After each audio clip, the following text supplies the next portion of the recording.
Srisailam TDP నేతల పంచాయతీ ఆ party high command వద్దకు చేరింది.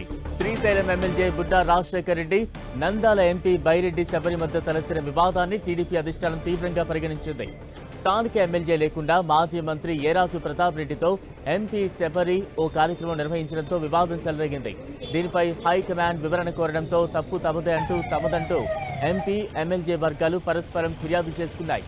దీంతో చంద్రబాబు ముందు హాజరు కావాలని వారిద్దరికీ ఆ పార్టీ రాష్ట్ర అధ్యక్షుడు పల్లా శ్రీనివాసరావు ఆదేశించారు. ఆత్మకూరులో తనపై శ్రీశైలం ఎమ్మెల్యే దాడి చేయించిన సంఘటనపై ఏరాసు ప్రతాప్ రెడ్డి తీవ్ర ఆగ్రహాన్ని వ్యక్తం చేశారు. ఎమ్మెల్యే బుడ్డా రాజశేఖర్ రెడ్డికి తనకు ఎలాంటి విభేదాలు లేవన్నారు. కానీ తనపై తన అనుచరులను రెచ్చగొట్టి దాడి చేయించాడని ఆయన ఆవేదన వ్యక్తం చేశారు. ఇప్పుడు ఏరాసు గో బ్యాక్ అన్న వారు 2019 ఎన్నికల్లో ఎందుకు గో బ్యాక్ అనలేదని ఆయన ఎమ్మెల్యే బుడ్డాను ప్రశ్నించారు. ముందు రోజు రాత్రి నంద్యాల ఎంపీ బైరెడ్డి తనతో చర్చించి ఆత్మకూరులో దివ్యాంగుల కార్యక్రమాన్ని జరుపుదామని, తమరు కూడా ఆ కార్యక్రమానికి హాజరు కావాలని ఎంపీ తనను ఆహ్వానించారని ఏరాసు పేర్కొన్నారు. నియోజకవర్గంలో జరుగుతున్న వర్గ విభేదాలు ఎప్పుడు సమసిపోతాయోనని sitting MLA Budda Rajasekhar Reddy, Nandyala MP Byreddy Shabari, మాజీ మంత్రి టీడీపీ రాష్ట్ర ఉపాధ్యక్షుడు ఏరాసు ప్రతాప్ రెడ్డి వర్గీయుల్లో మాత్రం టెన్షన్ నెలకొంది.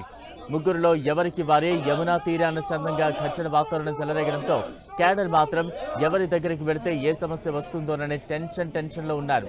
నియోజకవర్గంలో నెలకొన్న వర్గ పోరుపై అధిష్టానం తీసుకునే నిర్ణయం ఎలా ఉండబోతోందని శ్రీశైలం నియోజకవర్గ టీడీపీ శ్రేణుల్లో మాత్రం తీవ్ర ఉత్కంఠ నెలకొన్న సందర్భంలో అధిష్టానం తీసుకునే నిర్ణయాల కోసం ఎదురు చూస్తే పరిస్థితి శ్రీశైలం నియోజకవర్గంలో నెలకొంది.